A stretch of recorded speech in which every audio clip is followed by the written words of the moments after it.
મારું નામ વંદન છે અને ખેડામાં રહું છું અને 5 દિવસ તમારી સાથે એક સહવિદ્યાર્થી તરીકે આ યાત્રામાં જોડાયો છું.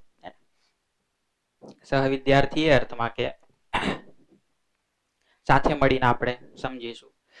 હું એ બધું સમજી ગયો છું, તમને હવે સમજાવવા આવ્યો છું એવું નથી. સાથે મળીને સમજીશું. અવાજ બરાબર આવે છે છેલ્લે સુધી? થોડું દૂર કરું?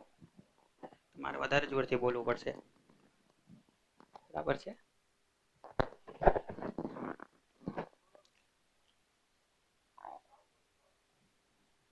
હા, હવે બરાબર છે. આ વાંચવામાં તકલીફ નથી પડતી ને? એક અહીંયા દેખાશે, બીજું ત્યાં દેખાશે. બધાને વંચાય છે અક્ષરો બરાબર? હા કે ના? હા, વંચાય છે.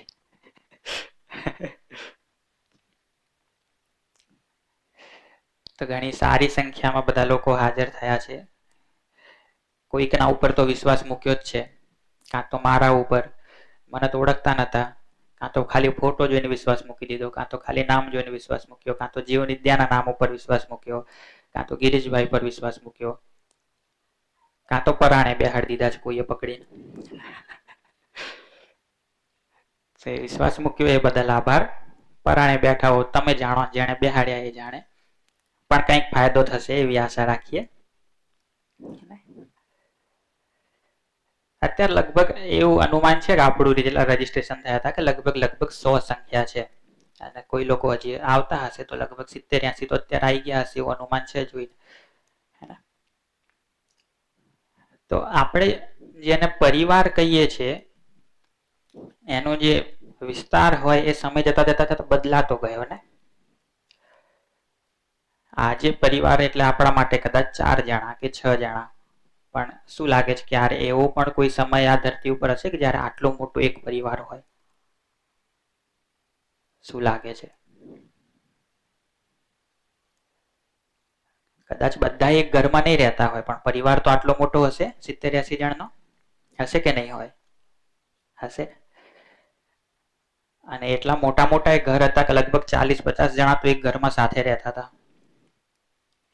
ક્યાંક ક્યાંક દેશના કોઈ જગ્યા તો હજી મળશે, 25-30 જણા તો હજી મળશે, 10-15 જણા તો ઘણી જગ્યાએ મળી રહેશે.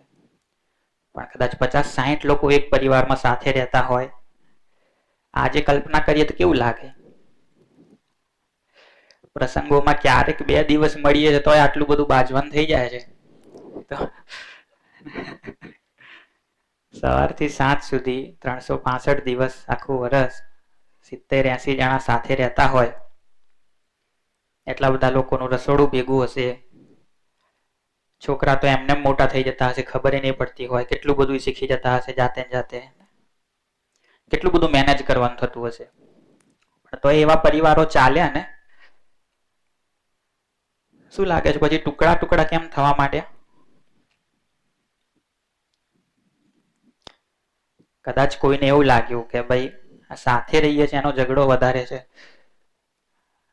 ઘડિયાળ ક્યાં નથી એટલે મારે જ્યાં સુધી બોલવું ત્યાં સુધી બોલવાનું, એવું ને. એક ઘડિયાળ નું છે તો કરી દો કઈ કઈ, તો મને આઈડિયા રહે કે કેટલો ટાઈમ થયો, કેટલો રહ્યો, કેટલી સ્પીડ પકડવી, કેટલું લંબાવવું. અત્યારે તમે ઈશારો કરજો 9:30 થાય એટલે પછી હું 10 મિનિટમાં આટો પી લઉં. તો એટલા મોટા પરિવારો એક સમયે સાથે રહ્યા હશે ને, અને વર્ષો સુધી, પેઢીઓ સુધી સાથે રહ્યા. પછી વિભાગો કેમ પડી ગયા? તો કાં તો કોઈને એવું લાગ્યું હશે કે ભાઈ આટલા બધા સાથે રહીએ એના કરતા અલગ રહીએ તો થોડું સુખી વધારે થવાય.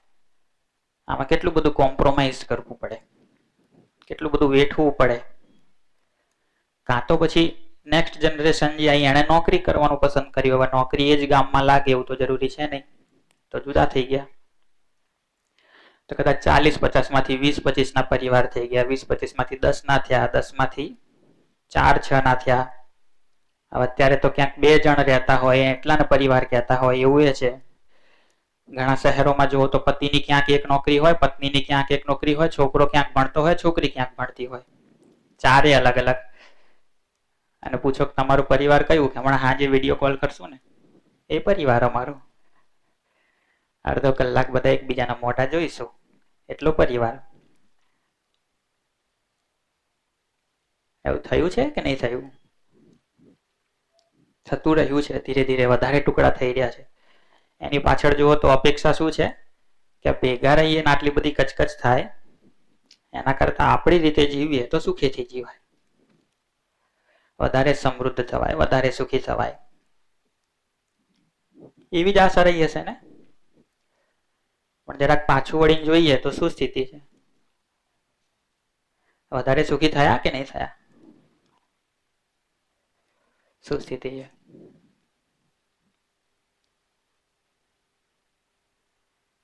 પહેલાની સ્થિતિનું અનુમાન લગાવો જ્યાં 50-60 લોકો એક પરિવારમાં રહેતા હતા, અને આજે આપણા ઘરની જે સ્થિતિ છે વધારે સારી સ્થિતિ છે કે નથી? જોઈન્ટ ફેમિલીમાંથી એક સિંગલ ફેમિલીમાં આવ્યા, પછી ન્યુક્લિયર ફેમિલીમાં આવ્યા, ન્યુક્લિયરમાં ઇલેક્ટ્રોન પ્રોટોન ન્યુટ્રોન અલગ અલગ થઈ ગયા, ક્યાંય ક્યાં ફરે કરે.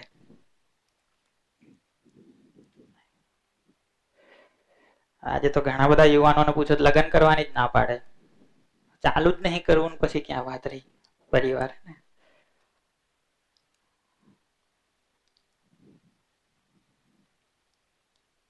તો આ જે સ્થિતિ છે આપણા પરિવારની, આપણા સમાજની, એની પાછળ અપેક્ષા તો કંઈક એવી હતી કે નાનું પરિવાર, સુખી પરિવાર. એવું થયું? સફળ થયા કે નિષ્ફળ થયા? શું લાગે છે? હવે થોડું વધારે ક્રિટિકલી વિચારીએ કે વધારે લોકો સાથે રહીએ, સંખ્યા વધારે હોય પરિવારમાં, એ પ્રોબ્લેમ છે કે સાથે રહેતા આવડતું નથી એ પ્રોબ્લેમ છે? કઈ પ્રોબ્લેમ છે? સંખ્યા વધારે હોય પરિવારમાં એ પ્રોબ્લેમ છે કે સાથે રહેતા આવડે નહીં એ પ્રોબ્લેમ છે? સાથે રહેતા આવડે નહીં એ પ્રોબ્લેમ. પાછળવાળાને શું પ્રોબ્લેમ છે? સંખ્યા વધારે છે એ પ્રોબ્લેમ છે કે સાથે રહેતા આવડતું નથી એ પ્રોબ્લેમ છે?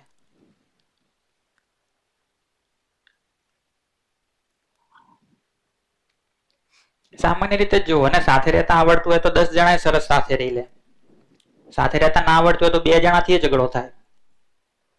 કેટલા જોઈએ ઝઘડો કરવા માટે? સેના થોડી બનાવવાની, તારા પક્ષે આટલા મારા પક્ષે આટલા, 2 જણા ઝઘડો કરી લે, અને બહુ જોરદાર ઝઘડો કરી લે 2 જણા.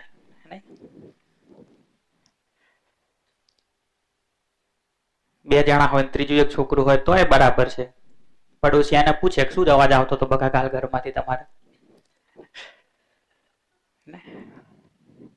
તો પ્રોબ્લેમ શું છે? સંખ્યા પ્રોબ્લેમ છે કે સાથે રહેતા આવડતું નથી એ પ્રોબ્લેમ છે?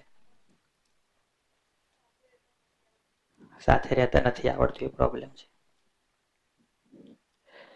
હવે સાથે રહેતા નથી આવડતું એમાંય પૂછીએ કે શું પ્રોબ્લેમ છે?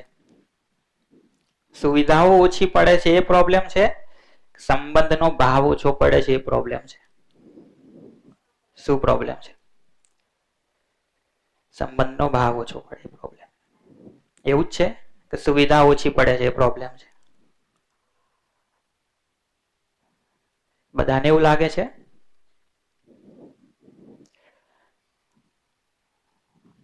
કે કોઈને કઈ એમ લાગે છે કે ના ના અમારે શું છે કે સોફા ઓછા પડે છે ઘરમાં એ પ્રોબ્લેમ છે, એના ઝઘડા છે. બારીનો પડદો અમારો થોડો સસ્તો છે એના ઝઘડા છે. એ પ્રોબ્લેમ છે કે સમજણનો અભાવ છે, સંબંધના ભાવનો અભાવ છે એ પ્રોબ્લેમ છે?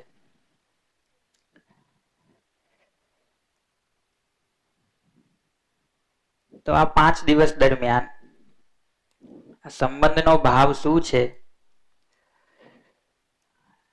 કેટલી જાતના ભાવ છે, કઈ કેવું છે કોઈએ? તો કહી જ શકાય, હો, ગમે ત્યારે રોકીને કહી શકાય. હા, સંબંધનો જે ઝઘડો છે ને સુવિધા ઉપર ટ્રાન્સફર થઈ જાય, સુવિધાઓ ગણાવવા લાગીએ આપણે કે આ નથી એટલે ઝઘડો થાય છે. એ જ તો પૂછું છું, પણ તમે બધા બહુ જલ્દી જવાબ આપી દો છો. ખરેખર શું પ્રોબ્લેમ છે? ચલો તમે વાત કરી, થોડું અટકીને બરાબર ચેક કરી લઈએ. સુવિધા ઓછી છે ઘરમાં એ પ્રોબ્લેમ છે કે સંબંધનો ભાવ ઓછો છે એ પ્રોબ્લેમ છે? બરાબર વિચારીને કહો. અને આમાં કઈ સાચા ખોટાનો પ્રશ્ન નથી ને, જે લાગે એ કહો. આપણી પાસે જેટલા માઇક પડ્યા હોય એટલા કાઢી શકાય હો બધા, આના સિવાય જેટલા અહીંયા વચ્ચે ફરશે એનો વાંધો નહીં.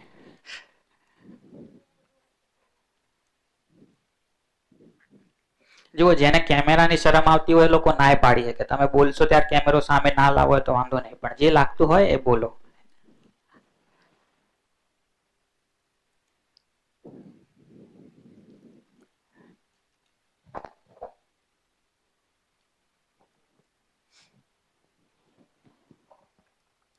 ભલે, તો વિચારતા રહો, આપણે આગળ વધીએ.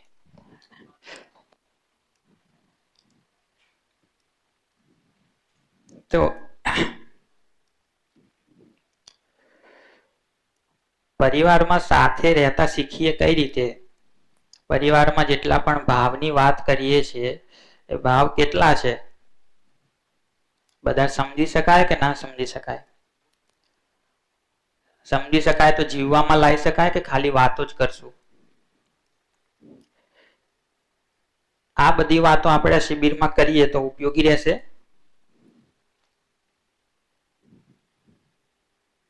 ઉપયોગી રહેશે? જે સંબંધનો ભાવ છે, જેના અભાવના કારણે ઘણી બધી તકલીફ છે, એના વિશે થોડી વાત કરીએ. એ ભાવ શું છે, કેટલા છે, કઈ રીતે સમજી શકાય, કઈ રીતે જીવી શકાય, એના વિશે વાત કરીએ તો ઉપયોગી રહેશે કે નહીં રહે? તમારે બીજી કઈ વાત કરવી હોય તો બીજી કઈ વાત કરીએ.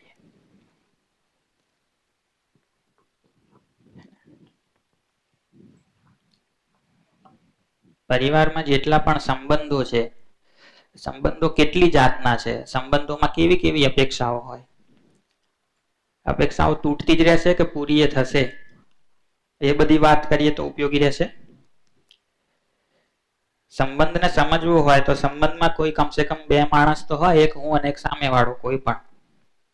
તો હું પહેલા મને પોતાને તો સમજુ કે હું કોણ છું, મારો સ્વભાવ શું છે, મને શું સ્વીકાર્ય થાય છે, મારું લક્ષ્ય શું છે, મારે જીવનમાં શું જોઈએ છે, શું કામ જન્મ થયો છે મારો, આ બધી વાત કરીએ તો ઉપયોગી રહેશે. આ ખાલી આપણે જ સમજી શકીએ કે આને શિક્ષણમાં પણ લાવી શકીએ, સંસ્કારો દ્વારા આપણા બાળકોને પણ આપી શકીએ? આ બધા જે ભાવ છે, જે મૂલ્યો છે, જે સમજણ છે સાથે જીવવાની, એને ભણી શકાય, ભણાવી પણ શકાય કે એને રામ ભરોસે છોડી દેવાના, છોકરા એની રીતે શીખી લેશે? તો શિક્ષણની, સંસ્કારની પ્રક્રિયામાં મૂલ્યો કઈ રીતે આવી શકે? આપણા આચરણમાં પણ આવે ને આપણી આગળની પેઢીમાં પણ એને ટ્રાન્સફર કરીએ, એની કંઈક પ્રક્રિયા વિશે વાત કરીએ. એ કઈ રીતે બાળકોને યોગ્ય સંસ્કાર આપી શકાય, યોગ્ય શિક્ષણ આપી શકાય, તો ઉપયોગી રહેશે.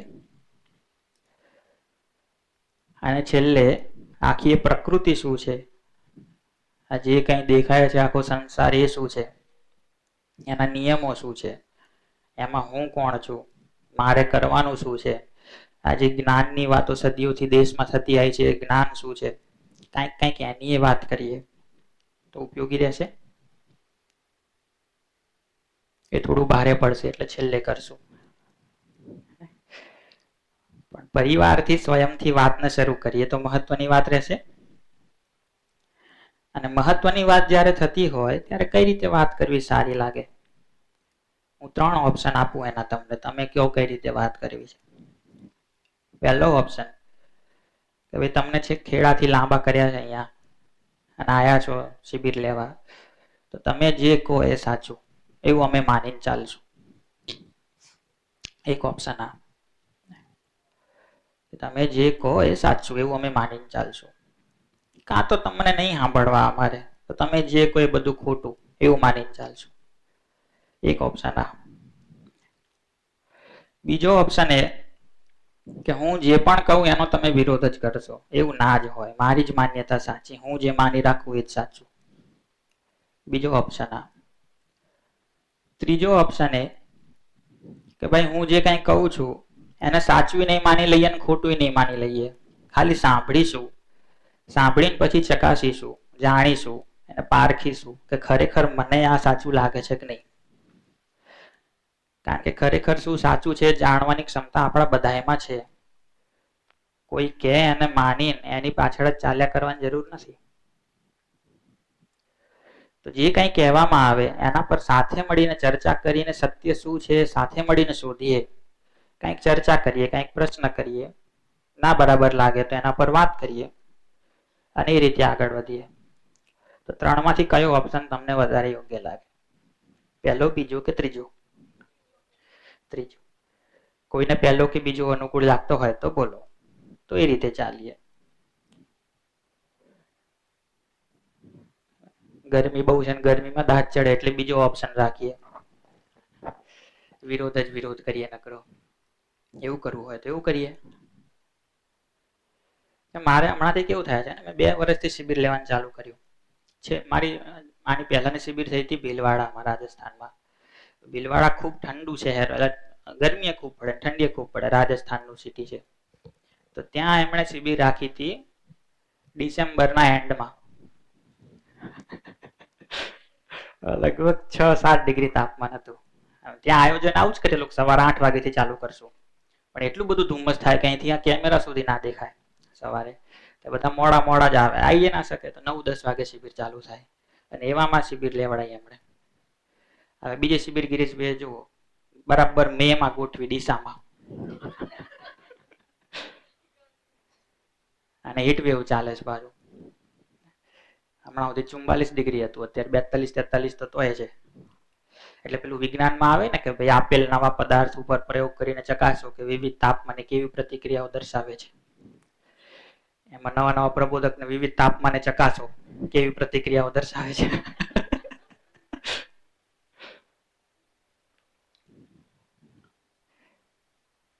તો બોલો કયો ઓપ્શન સારો રહેશે?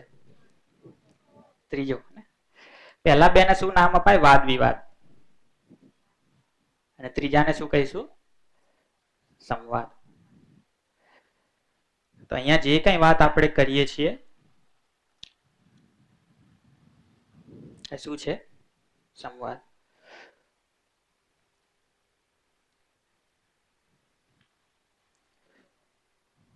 સંવાદમાં શું હોય? વન વે ટ્રાફિક ચાલે કે ટુ વે? Two way. તો હું એકલો જ બોલ કરું કે આપણે બધાએ કંઈક ચર્ચા કરશું? બધાએ કંઈક ચર્ચા કરશું. શું ચર્ચા કરશું? તો જે કંઈ વાત અહીંયા રજૂ કરવામાં આવે એ શું છે? પ્રસ્તાવ છે. પ્રસ્તાવનો અર્થ એ છે કે હું એવું જરાય નથી કહેતો કે અહીં જે કહું છું એ જ સાચું છે. મારો જરાય એવો દાવો નથી કે આ જ સત્ય છે. હું સામેથી કહું છું કે આને સત્ય માની ના લેશો. હું સામેથી એમ કહું છું કે આની ઉપર પ્રશ્ન કરો, ચકાસો, વિચારો. તમને શું સાચું લાગે છે એ જાણો.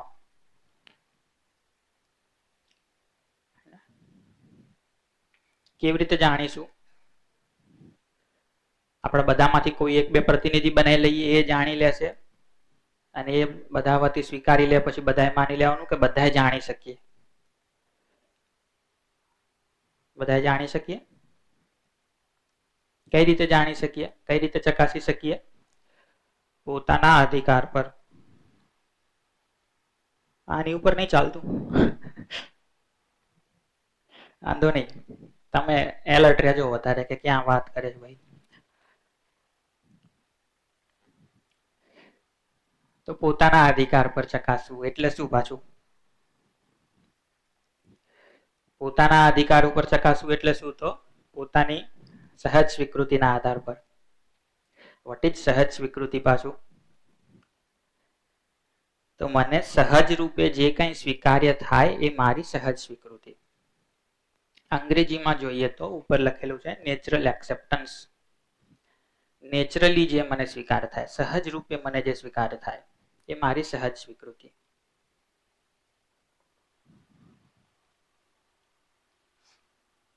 બધા ગોતે છે ને ક્યાં લખ્યું નેચરલ એક્સેપ્ટન્સ? નહીં લખેલું. હવે આવ્યું? નહીં આવ્યું, ઉમેરવું પડશે. કાઢી નીકળી ગયું. તો સહજ સ્વીકૃતિનો અર્થ શું થાય? કે મને સહજ રૂપે જે સ્વીકાર્ય છે એ. જેમ કે હું એનો એક ડેમો લઉં, આપણે પૂછીએ તમને બધાને, આગળવાળાને પાછળવાળાને બધાને, કે તમને વિશ્વાસપૂર્વક જીવવું સહજ સ્વીકાર્ય છે કે અવિશ્વાસપૂર્વક? શું જવાબ છે? બધાનો જવાબ એ જ છે. બીજો પ્રશ્ન પૂછું, તમને સુખ સહજ સ્વીકાર્ય છે કે દુઃખ? સુખ સહજ સ્વીકાર્ય છે કે દુઃખ? શું જવાબ છે? બધાનો જવાબ એ જ છે. આ ભાઈનો નાના બાળકનો જવાબ એ જ છે. દાદા તમારો જવાબ એ જ છે. આખી રેન્જમાં મહિલાઓનો જવાબ એ જ છે, પુરુષોનો જવાબ એ જ છે.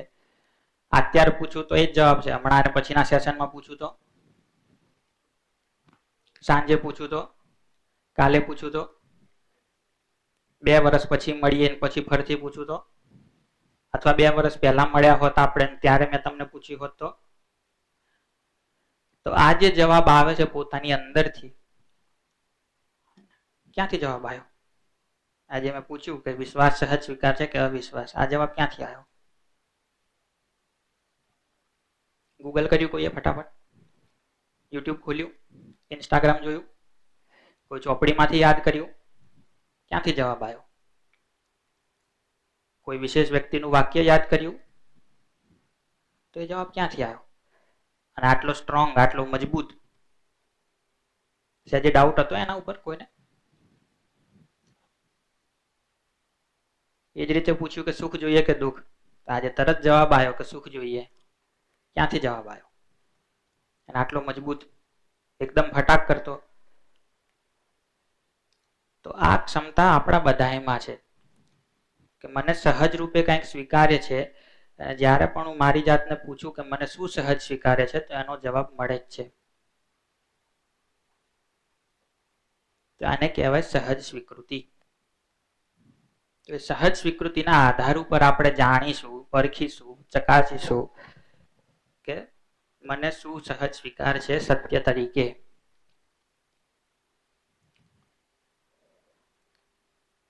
તો કોઈ ચોપડીનો રેફરન્સ લેવાની જરૂર નથી, કોઈ મહાનુભાવને યાદ કરવાની જરૂર નથી. એમના પ્રત્યે કૃતજ્ઞતા છે જ બધા પ્રત્યે. કોઈ ગૂગલ, ઇન્સ્ટાગ્રામ, વોટ્સએપ, ફેસબુક કંઈ લેવાની જરૂર નથી. પોતાની જાતને પૂછવાનું શું સહજ સ્વીકારે છે.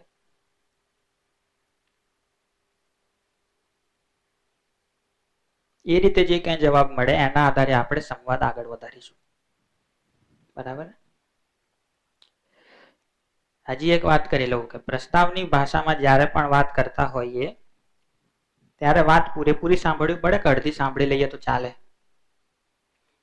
જેમ કે એક વાર્તા છે, જોક છે કે એક કુંભારનો ગધેડો માંદો પડ્યો એટલે એનો બીજો મિત્ર કુંભાર હતો, એની જોડે ગયો કે હમણાં થોડા ટાઈમ પહેલા તારો ગધેડો માંદો પડ્યો હતો ને, તે શું કર્યું હતું? એટલે કુંભાર કે મારો ગધેડો માંદો પડ્યો હતો એ વખતે મેં એને કેરોસીન પીવડાવ્યું હતું. આ ભાઈ આવી ગયો ઘરે, નાખ્યું ગધેડાને મોઢામાં નાળચું અને કેરોસીનનું બાટલું ઠલવી દીધું, આખું મરી ગયો ગધેડો. પછી દોડતો દોડતો ગયો પેલાની જોડે પાછો, ગુસ્સે થતો થતો, શું યાર તું આવું ગધેડાને કેરોસીન પીવડાવ્યું તો મરી ગયો, તું કહેતો તો તારો ગધેડો માંદો પડ્યો તે કેરોસીન પીવડાવ્યું હતું, મેં તો મારા પીવડાવ્યું મરી ગયો. પેલો કે મારો ગધેડો મરી ગયો હતો, મેં ક્યાં કીધું મારો ગધેડો સાજો થઈ ગયો હતો. અને હું બોલવા જતો હતો કે મારો ગધેડો માંદો પડ્યો ત્યારે મેં કેરોસીન પીવડાવ્યું હતું, પણ મારો ગધેડો મરી ગયો હતો. પણ તું સાંભળવા ક્યાં ઉભો રહ્યો હતો? અડધું સાંભળીને જતો રહ્યો, પાઈ દીધું કેરોસીન. તો આ શિબિરમાં જે કંઈ કહેવામાં આવે, અડધું સાંભળશો ને અડધું નહીં સાંભળો તો તમારો ગધેડો મરી જશે અને એની જવાબદારી અમારી નહીં. તો જે કંઈ સાંભળો, જે કંઈ એપ્લાય કરો, આખું સાંભળો, પૂરેપૂરું સાંભળો. અડધું સાંભળીને દોડ્યા ના જતા રહો. દોડીને બહાર જતા રહો તમે. ઘણી વાર એવું ના બને કે મારી સામે જોઈ રહ્યા છો, આંખો અહીંયા જ છે, માથું હલાવો છો, પણ છો અહીંયા નહીં.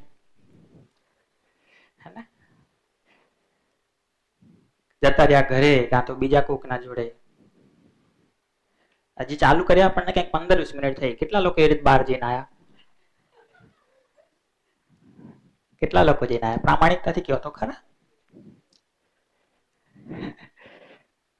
બાકી બધાનું આટલું બધું કોન્સન્ટ્રેશન છે.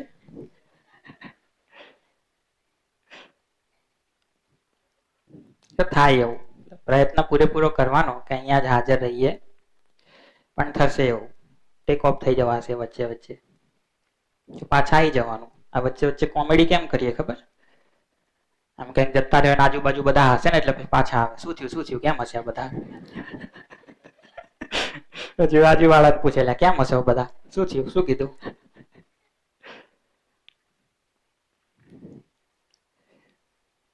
તો બાજુવાળાને પૂછવા કરતા બીજા બે ઓપ્શન આપું.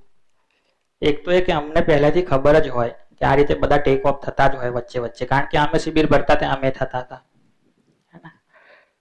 એટલે અમે વારંવાર વાતો રિપીટ કર્યા કરશું, રિવાઇઝ કર્યા કરશું.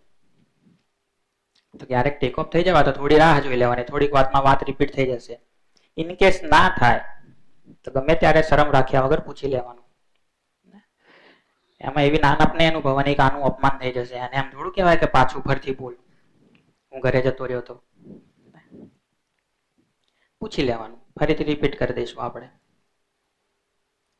કે પરિવારની રીતે શિબિર ચલાવીએ તો પરિવારની રીતે જ વાત કરશું ને. તો જ્યારે પણ એમ લાગે ત્યારે આનો ફ્લો તૂટી જશે, લિંક તૂટી જશે, આવું કંઈ વિચાર્યા વિના પૂછી લેવાનું કે ભાઈ રિપીટ કરી દો, ફરીથી રિપીટ કરી દઈશું. આખું સેશન રિપીટ નહીં થાય, થોડીક વાત રિપીટ થશે.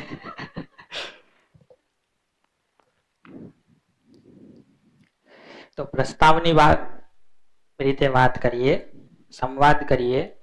હું પણ કંઈક બોલું, તમે પણ કંઈક બોલો. કંઈક બોલોનો અર્થ કે આને ચકાસો, જ્યાં કંઈક ખોટું લાગતું હોય ત્યાં કંઈક પૂછો, આપણે વાત કરીએ, માની ના લેશો. બીજું, અડધું પડધું સાંભળીને અડધું તમારું જોડીને પૂરું ના કરશો. અડધું જ રહ્યું છે, અડધું છૂટી ગયું છે તો પેન્ડિંગમાં મૂકી રાખો, નેક્સ્ટ ટાઈમ શિબિરમાં સાંભળી લેજો, આનો વિડીયો જોઈ લેજો. પણ અડધું મારું ને અડધું તમારું એમ કરીને જોડીને ના કરશો, નહીંતર ગધેડો મરી જશે. આટલી ચર્ચા સાથે આપણે આ પ્રક્રિયાને આગળ વધારીએ. અને એક સુંદર વાત એ છે કે આ 5 દિવસ જો તમે આ સંવાદમાં રસપૂર્વક ભાગ લેશો, 3 દિવસે લેશો ભાગ, તો પછી જ્યારે ઘરે જશો ત્યારે આ સંવાદ તમારી અંદર ચાલવા માંડશે. અત્યારે મારી ને તમારી વચ્ચે સંવાદ થશે. જો વ્યવસ્થિત રીતે સંવાદ કરશો, રસ લેશો, તો પછી ફરી શિબિરમાં આવવાની જરૂર નહીં પડે, કારણ કે આ સંવાદ તમને જ કરતા આવડી ગયો હશે. તમે જાતે જ પૂછીને જવાબો મેળવવા માંડશો, શું જોઈએ મારે શું કરવું જોઈએ આમાં. તો પૂરેપૂરું આ પ્રક્રિયામાં ભાગ લો અને જાતે જ આપણે સમજી શકીએ, જાતે જ નિર્ણય લઈ શકીએ, જાતે જ આ સંવાદ પોતાની અંદર કરી શકીએ, એવી ક્ષમતા મેળવી શકાય. આજે સંવાદ તો કરીએ જ છે ને પોતાની અંદર, કે નહીં કરતા? પોતાની જોડે વાતો કરીએ છીએ કે નહીં કરતા? વધારે સાચું શું પૂછવું જોઈએ? પોતાની જોડે ઝઘડો કરીએ છીએ કે નહીં કરતા? આપણી અંદર જ કોઈક 2 જણા વકીલો ઉભા થઈ ગયા હોય, આ કે આમ કરવું જોઈએ ને આ કે આમ કરવું જોઈએ, અને આપણે જ પાછા સાંભળતા હોય, અને 2 માંથી કોણ સાચું એ નિર્ણય આપણે લેતા હોય. આવું બધું થાય છે કે નહીં થતું? કોઈક વાર કન્ક્લુઝન સુધી, નિર્ણય સુધી પહોંચ્યા છે, કોઈ વાર નિર્ણય સુધી નહીં પહોંચાતું. તો દર વખતે નિર્ણય સુધી પહોંચી શકીએ, આ સંવાદ કરતા શીખી જઈએ, એવું થશે જો આ પ્રક્રિયામાં વ્યવસ્થિત ભાગ લેશો તો. આ સંવાદ શિબિરમાં મારા અને તમારા વચ્ચે શરૂ થશે. શિબિર પૂરી થયા પછી કન્ડિશન એપ્લાય ફૂદડી કરીને નીચે લખીએ તો કે જો રસપૂર્વક શિબિરમાં પ્રસ્તાવની સાંભળ્યો હશે, ચકાસ્યો હશે, સંવાદ કર્યો હશે, તો શિબિર પૂરી થયા પછી આ સંવાદ તમારી અંદર ચાલવા લાગશે. ઠીક છે? આ રીતે શિબિર ચલાવીએ. આમાં કોઈને કંઈ પૂછવું હોય, કંઈ શેરિંગ કરવું હોય તો કરી શકો. બધાની સહમતિ હોય તો આ રીતે આપણે આગળ વધીએ.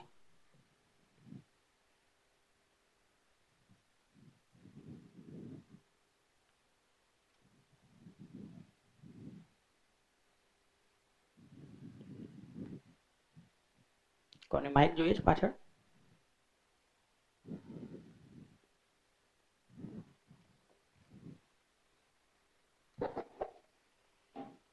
નમસ્તે વંદનભાઈ.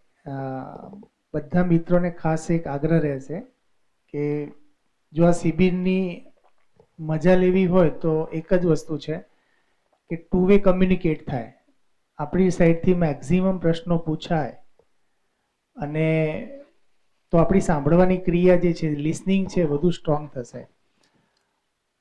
બહારના મિત્રો તો ખાસ પાર્ટિસિપેટ લેજો, અને મારા પરિવારના જે સ્કૂલના મિત્રો છે એમને પણ હું આશ્વાસન આપું છું કે ભાઈ અહીંયા કોઈ સર બેઠા નથી.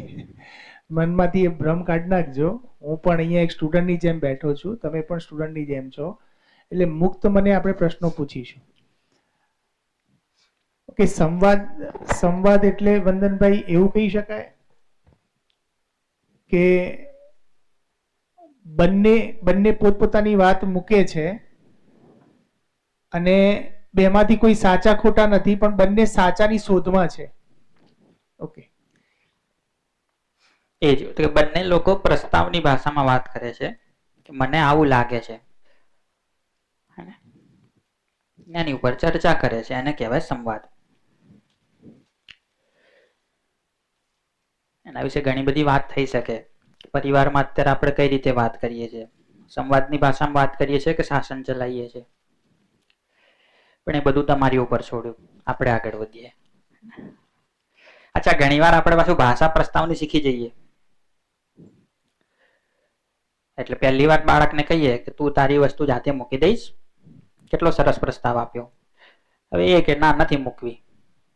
હવે ઉભો થાય છે, મને મૂકી દે હાલ, શું નથી મૂકવી.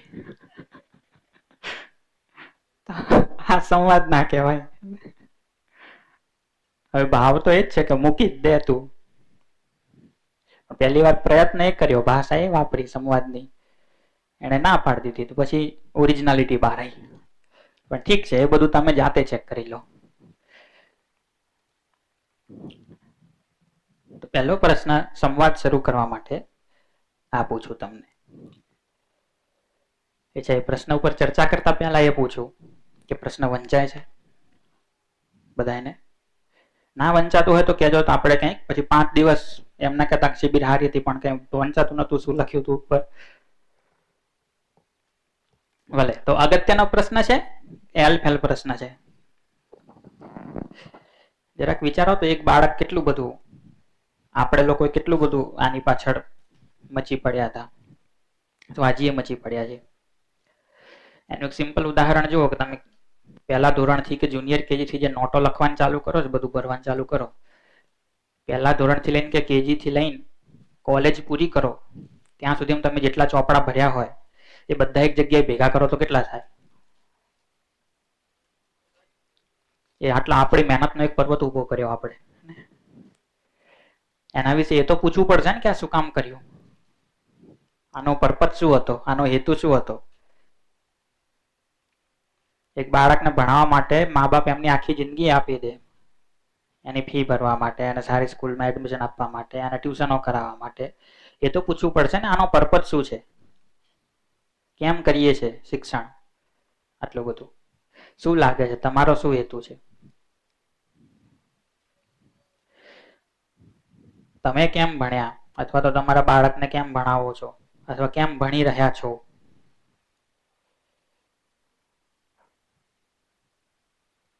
તમે કેમ ભણ્યા? કે મારે તો આમે નતું ભણવું, તો રોતો હતો, મમ્મી પપ્પા જ મૂકી આવ્યા હતા ઢહેડી ઢહેડી. શું જવાબ છે? શિક્ષણની ભૂમિકા શું? તમારો શું જવાબ છે? આટલે જ છે માઈક. આપણે જોવા જઈએ તો શિક્ષણની ભૂમિકામાં મૂળ તો છે કે ભણી ગણીને એક સારા સ્ટેટસ પર પહોંચી જાય અને એને લીધે એને જે પણ સુવિધા જોઈએ છે દરેકે દરેક સુવિધા એ મેળવી શકે. મૂળમાં તો પૈસો જ છે. બરાબર. હા, આપણે એવું કરીએ કે આમ તો શું કરીએ કે બધાનો એક પરિચય લેતા હોઈએ, પણ સંખ્યા વધારે છે તો જે લોકો માઇક લે લોકો થોડો એમનો સંક્ષિપ્ત પરિચય પણ નામ કે ક્યાંના છો એ બોલી જાય, બધા પણ ઓળખે તમને, હું પણ ઓળખું. મારું નામ મીનાક્ષી વોરા છે. એઝ હાઉસવાઈફ જ છું. બરાબર. અહીંયા સ્કૂલમાં જ છો? ના, સ્કૂલમાં હવે આવવાનું ચાલુ કર્યું છે. અચ્છા, એટલે તમારું પેલું આઈ કાર્ડ પેલું કેસરી છે એટલે મને એટલું ખ્યાલ છે કે એનું કેસરી હોય સ્કૂલ સાથે જોડાયેલા છે. હા, બરાબર. તો એક વાત એમણે એ કરી કે સુવિધા મેળવવા માટે સક્ષમ બની જવાય, એ શિક્ષણનો એક હેતુ. બીજું, જરૂરી સુવિધાઓ મેળવવા સક્ષમ બની જવાય, એ એક પર્પઝ છે. બીજો પર્પઝ શું શિક્ષણનો? અહીંયા માઈક આપ. मेरा नाम खत्री दीपिका है। मैं ये તમને ગુજરાતી નહીં સમજાતું? थोड़ी थोड़ी અચ્છા એવું છે, તો કઈ ના સમજે તો પૂછી લેજો. जी जरूर। हाँ. स्कूल में बच्चे को एजुकेशन इसलिए भी दिया जाता है कि वो एक अच्छा इंसान बन सके आगे चल के, उसमें ह्यूमैनिटी आए, ताकि वो आगे चल के अपने दम पे अच्छाई से कुछ समाज के लिए भी कुछ करे, अपने लिए भी कुछ करे।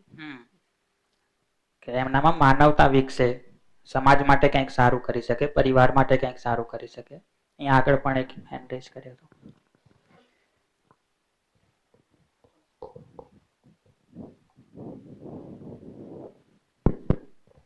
ડૉક્ટર મનોજ ઠક્કર, વ્યવસાય કોચિંગ ક્લાસ છે.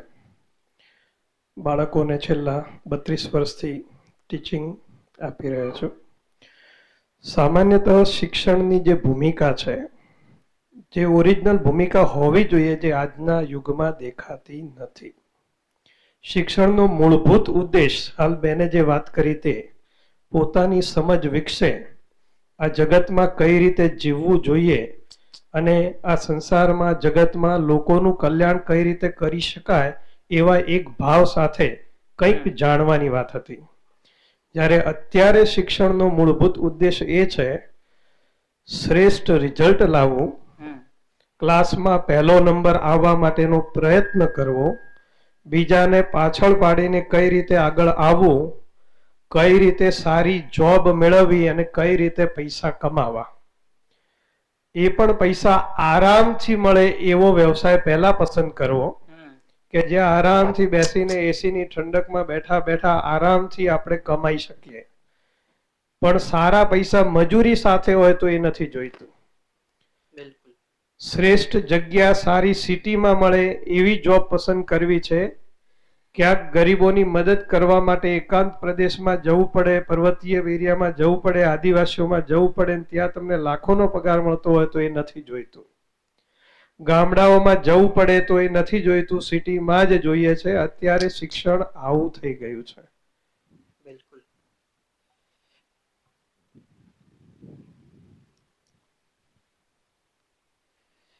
હા, પાછળ.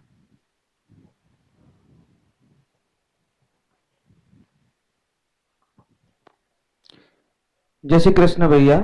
જય શ્રી કૃષ્ણ. હું સેવંતી ત્રિવેદી, અહીંયા એન્જલ સ્કૂલની અંદર છેલ્લા 9 વર્ષથી ટીચર છું, સોશિયલ સાયન્સ, સામાજિક વિજ્ઞાનમાં. સર, શિક્ષણનો આજે જોવા જઈએ તો ક્યાંક ને ક્યાંક પોતાના માતા પિતા પોતાના બાળકને ક્યાંક ખોટું શીખવાડી રહ્યા છે. મતલબ જે આજે રિલેટેડ શું છે, ટકા. બાળક પોતાની મહેનતથી માર્ક્સ તો મેળવે જ છે, છતાં પણ ક્યાંક એકાદ ટકો ઓછો આવે ત્યારે બાળકને જાણે ના કોઈની હત્યા કરીને ઘરે આવ્યો હોય એની સાથે આવો વ્યવહાર હોય છે. રિઝલ્ટ ફેંકી દેવું, મેં તો સર મારી નજરે જોયું છે, કહેવાય નહીં પણ બાળકનું રિઝલ્ટ લઈને જતા જતા રસ્તામાં મારતા મારતા લઈ જાય. આમ કોકાવે, આમ શું કર્યું, આટલા તારા પાછળ ખર્ચો કરું છું. ક્યાંક ને ક્યાંક માતા પિતા એને ખોટું શીખવાડી રહ્યા છે. કેવું? તો ચોરી કર, કોઈક બીજામાંથી જો, પણ ટકા લાવ.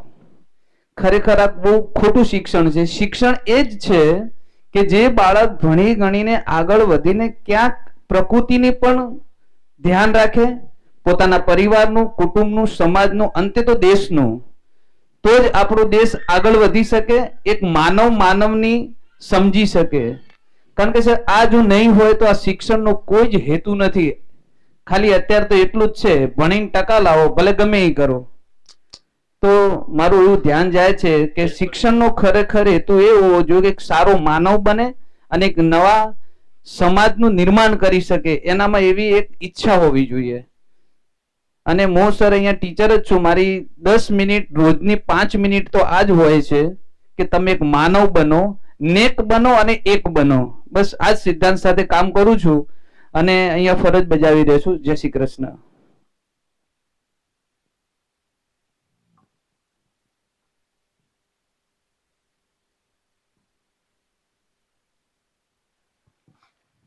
હે ને, તો એક મુદ્દાની વાત એ છે કે બધી જગ્યાએ વાત તો એ થાય છે કે સારા ભાવથી જીવવું જોઈએ, સારા માણસ બનવું જોઈએ, વિશ્વાસ રાખવો જોઈએ, બધાનું સન્માન કરવું જોઈએ. ક્યાં ઓછું પડે છે ક્યાં કહેવામાં? બધાય કહે જ છે, આપણે કહીએ છીએ, પણ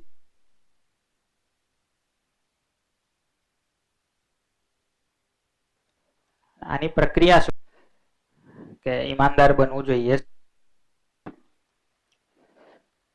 એની પ્રક્રિયા વિશે પૂછવામાં આવે તો આપણી પાસે બહુ કન્ટેન્ટ નથી.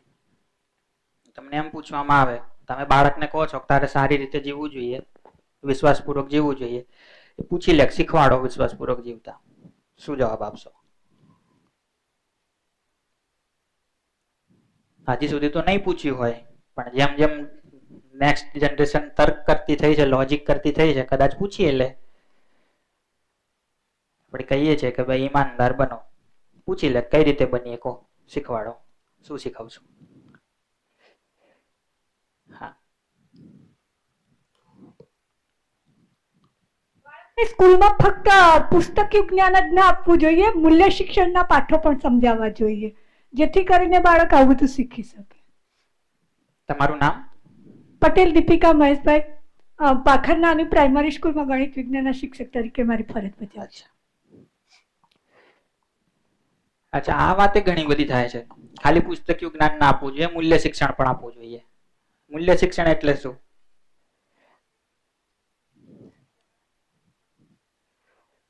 અચ્છા, મૂલ્ય શિક્ષણ એટલે શું? તો તમે કહો કે ચલો ભાઈ વિશ્વાસ, સ્નેહ, મમતા, આ બધું મૂલ્ય હવે શિક્ષણ એનો એક મિનિટ, એનો તમારી પાસે કોઈ થિયરી છે જેને બોર્ડ ઉપર ભણાઈ શકો? હું તમને નહીં કહેતો, જનરલ પ્રશ્ન પૂછું છું, હે ને?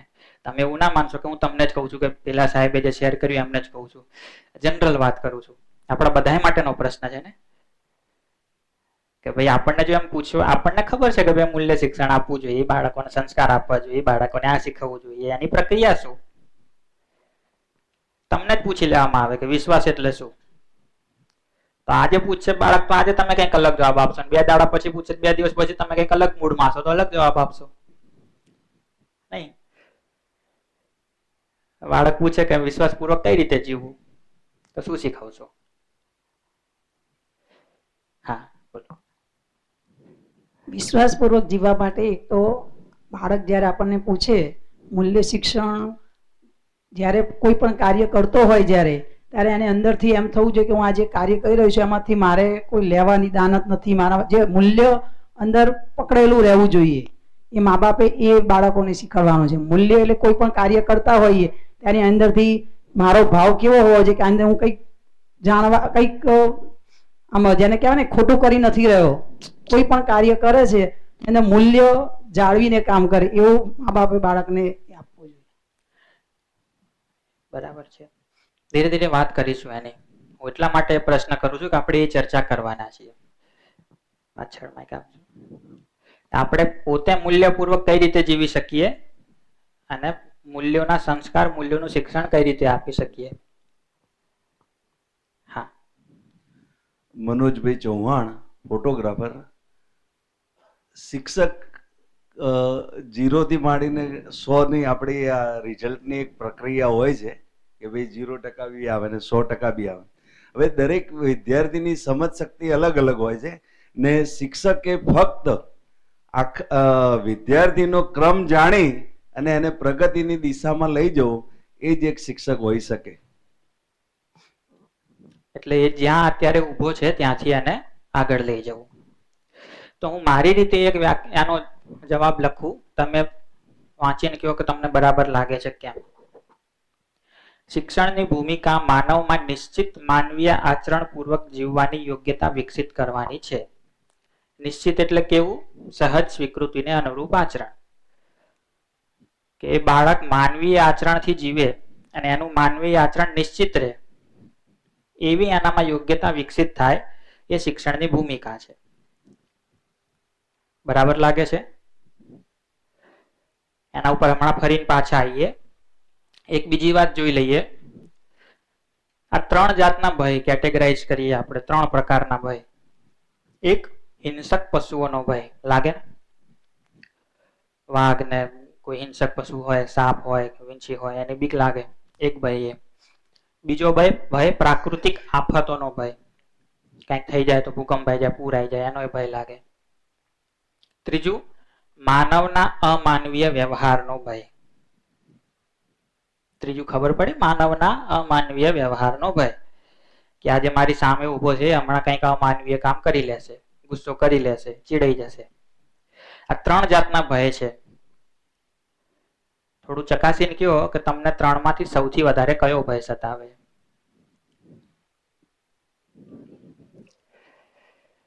સવારથી સાંજ સુધીમાં જેટલી પણ વાર તમને ભય લાગે છે, 3 માંથી કયો વધારે હોય છે? પહેલો, બીજો કે ત્રીજો? હાલો સર, ત્રીજા નંબરનો માનવ અમાનવીય વ્યવહારનો ભય. હા ને? હજુ થોડું હિંમત કરું, વધારે પૂછું. આ ભય ખાલી બહારના લોકોથી જ લાગે છે, પોતાના લોકોથી લાગે? હજી થોડી હિંમત કરું. બહાર વાળાથી વધારે લાગે છે, પોતાના વાળાથી વધારે લાગે? એમાં સર એવું હોય છે, પોતાનાથી જ. એક એક્ઝામ્પલ આપું છું, જેમ કે ક્રિકેટની વાત કરીએ તો સૌથી વધારે ખતરનાક આપણી નજીકનો માણસ એટલે કે વિકેટ કીપર જ હોય છે. થોડાક બહાર નીકળો ને આપણી સ્ટીકલા ઉડાડી દે. એટલે આવું હોય છે.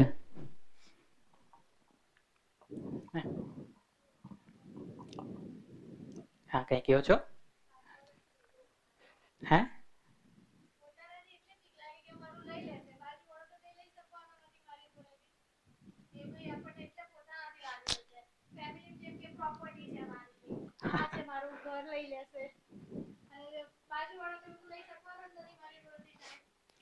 એ પ્રોપર્ટી વાળું તો છે, પણ માન લો પહેલેથી પ્રોપર્ટી એમના નામે જ છે, તોય એમનાથી ભય લાગે કે નહીં લાગતો?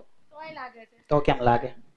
કેમ કે એમ એ લોકોને કેવું આપણે ઘરમાં એમ એકબીજાના વિચાર જ નથી મળી શકતા આજે સુધી, એટલે આપણને એનાથી ભય જ રહે કરે. જે હસબન્ડ હોય કે છોકરાથી બી એ જ આપણને ને. છોકરાનો બી ડર જ હોય છે કે આ શું કરશે. હસબન્ડમાં બી એ જ વસ્તુ હોય છે કે આ મારું મમ્મી પપ્પા, ઇવન મમ્મી પપ્પાથી બી અત્યારે પેરેન્ટ છોકરાઓ અત્યારના ડરે જ છે બિલકુલ.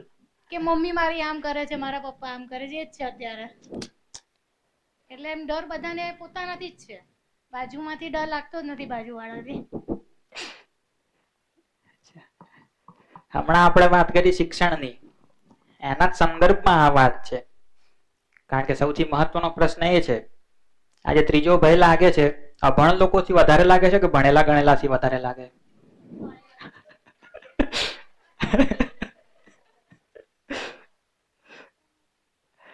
અભણ લોકો તો બિચારા જે હોય મોઢા ઉપર કહી દે. એક શિબિરમાં આ રીતે આ જ પ્રશ્ન પૂછ્યો તો એક જણાએ બહુ સરસ ઇન્ટરેસ્ટિંગ શેરિંગ કર્યું કે કેમ ભાઈ આ ભણેલા ગણેલાથી વધારે બીક લાગે? તો અભણ તો જે હોય સીધું મોઢા ઉપર કહી દે તમને, અથવા એના ચહેરા ઉપર તમને ખબર પડી જાય કે ગુસ્સે થયો છે શું છે. તો અભણ હોય એ ગુસ્સે થાય ત્યારે એનાથી ભય લાગે, પણ ભણેલા ગણેલા તો ગુસ્સે થાય તો ભય લાગે ને, બહુ હશે તો ભય લાગે. કે ખબર નહીં આ શું આમના મનમાં ચાલી રહ્યું છે, શું યોજના બનાવી રહ્યા છે.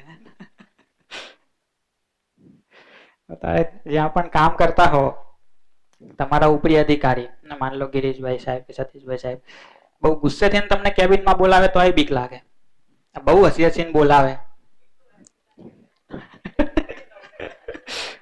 નહીં? જ્યાં પણ તમે કામ કરતા હો.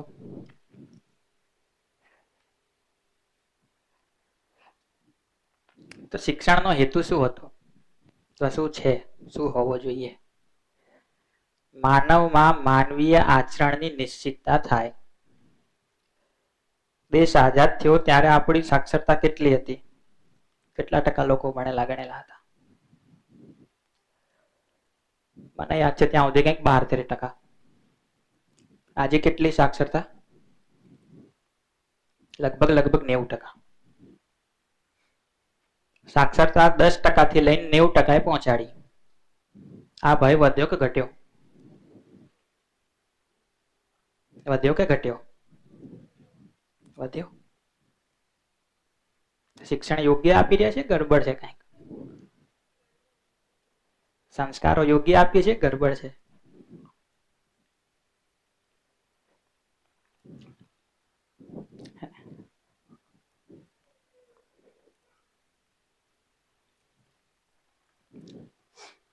આચરણની નિશ્ચિતતા જોઈએ ને, તો કોઈ પણ પદાર્થનું આચરણ એનું જે રીતનું સ્ટ્રક્ચર હોય એના ઉપર આધાર રાખે. જેમ કે પાણી છે, પાણીનું સ્ટ્રક્ચર જોઈને તમને એનું સ્ટ્રક્ચર એટલે એનું રંગરૂપ જોઈને ખબર પડે. તમને બહુ વળી વિજ્ઞાનમાં રસ હોય તો H2O છે એવું જોઈને ખબર પડે કે આને કોઈ આગ ઉપર નાખીશું તો આ ઓલવશે જ. નિશ્ચિત છે ને? ક્યારે એવું લાગે કે આરું પાણી નાખીશું વધારે હળગશે તો શું થશે? એ વિશ્વાસ છે, એનું આચરણ નિશ્ચિત છે. આગ ઉપર પાણી નાખીશું તો ઓલવશે. રેતી છે, પથ્થર છે, માટી છે, પર્વત છે, બધાનું આચરણ નિશ્ચિત છે. જેવું એનું બંધારણ છે એવું એનું આચરણ છે. વૃક્ષો છે, જેવું એનું બીજ છે એવું એનું આચરણ છે. ગોટલી વાવશો તો કેરી જ મળશે. લીંબોડી વાવશો તો લીમડો જ ઉગશે. નિશ્ચિત છે. આંબો છે, કેરી ખાશો તો એનો સ્વાદ આવો જ હશે. લીંબોડી ઉગી હશે, લીંબુ ઉતર્યા હશે, ખાટા જ હશે. જેવું એનું બીજ છે એવું જ એનું આચરણ છે. આખી પ્રકૃતિમાં આવું જ છે. પશુઓનું જુઓ તો જેવો એનો વંશ છે એવું એનું આચરણ છે. વાઘ છે, સિંહ છે તો હિંસક જ હશે. ગાય છે તો એક પ્રકારનું જ આચરણ હશે. કૂતરો છે તો એક પ્રકારનું જ આચરણ હશે. તો પ્રકૃતિમાં બધાયનું આચરણ નિશ્ચિત છે, માણસ સિવાય. પાણી નાખશો તો આગ ઓલવશે જ, ખબર જ છે. પણ આ રૂમમાં એક માણસ અહીંયા એન્ટર થયો, આઈને શું કરશે ક્યાં ખબર છે? નહીં. તો માણસનું આચરણ નિશ્ચિત કઈ રીતે થઈ શકે? જેવું એને શિક્ષણ આપો, જેવા એના સંસ્કારો હોય એવું એનું આચરણ હોય. તો ડોક્ટરનો છોકરો ડોક્ટર જ બનશે જરૂરી નથી. એને શિક્ષણ સંસ્કાર કંઈક અલગ મળે તો એન્જિનિયર બની શકે. બહુ સદાચારી મા બાપનો દીકરો દીકરી હોય એ કુસંસ્કારી બની જ શકે. બહુ કુસંસ્કારી મા બાપના છોકરા સદાચારી બની જ શકે. તો માણસનું આચરણ એના સ્ટ્રક્ચરથી નિશ્ચિત નહીં થતું. સ્ટ્રક્ચર તો આપણા બધાનું સરખું જ છે. એના બીજથી નિશ્ચિત નહીં થતું, વંશથી નિશ્ચિત નહીં થતું. વંશ આપણા બધાનો એક જ છે, માનવ વંશ કહીએ તો. પછી ભાગ પાડો તો ભલે અલગ અલગ પડે. તો માણસનું આચરણ ક્યાંથી નિશ્ચિત થાય? શિક્ષણ અને સંસ્કારથી. તો આજે જો આ ભૂમિકા પૂરી કરવી હોય અને આપણે બધાએ જે શેરિંગ કર્યું કે આજે શિક્ષણ કંઈક અલગ દિશામાં જઈ રહ્યું છે, માનવીનો અમાનવીય આચરણનો ભય વધી રહ્યો છે, તો આવું શિક્ષણ, આવા સંસ્કાર ઉપલબ્ધ નથી થતા તો ઉપલબ્ધ કરાવવાની જવાબદારી કોની? ખાલી બેસીને ફરિયાદો જ કરશું કે એ વિચારીશું કે આવું શિક્ષણ, આવા સંસ્કારો ઉપલબ્ધ કરાવવાની જવાબદારી કોની? સૌથી પહેલી મા બાપની, પછી શિક્ષકોની અને પછી સમાજની. સૌથી પહેલી કોની? મા બાપની, પછી શિક્ષકોની, પછી સમાજની. તો મેં અહીંયા લખ્યું એ પહેલા જ તમે કેમ આવો જવાબ આપી દીધો? તો એ જે પહેલા વાત કરી હતી કે સહજ સ્વીકૃતિ આપણા બધાની એક જ છે અને જ્યારે પણ પૂછવામાં આવે ત્યારે જવાબ એ જ મળે, કોઈ ડાઉટ વગર. તો શિબિર કર્યા વગર ખબર હતી. તો 5 દિવસ પછી આવું જ કંઈક થશે જો વ્યવસ્થિત કામ કરીશું તો. તો આપણે આજે આ જવાબદારી નિભાવવા સક્ષમ છીએ. મા બાપ તો છીએ, શિક્ષક છીએ, કશું ના હોઈએ, શિક્ષકે નથી, મા બાપે નથી, તો સમાજના તો એક ભાગ છીએ કે નથી? અથવા કદાચ શિક્ષક બનવું છે, મા બાપ બનીશું, તો આ જવાબદારી નિભાવવા માટે આપણે સક્ષમ છીએ? નહીં હોઈએ તો શિબિર કરીશું, આગળ જોઈશું. તો આવી કંઈક વાત કરવી છે આ શિબિરમાં. 5 દિવસ ઉપયોગી રહેશે. અને આ પ્રક્રિયાથી વાત કરવી છે કે હળવી ભાષામાં, કંઈ ભારેખમ શબ્દો નહીં, કોઈ મોટા મોટા રેફરન્સ નહીં, કંઈક હું બોલું, કંઈક તમે બોલો, સાથે મળીને સમજીએ. તો બ્રેક કરી લઈએ, બ્રેક પછી આગળ વધીએ. આગળ થોડા, હવે આપણે આ તો બધા ડેમો જોયા હતા કે આ પ્રક્રિયા કઈ રીતે થશે. જે મુખ્ય સેશન શરૂ કરવું છે આપણે બ્રેક પછી શરૂ કરીએ. તો કેટલે 9:40 લગભગ થઈ છે, 10 વાગે પાછા મળીએ.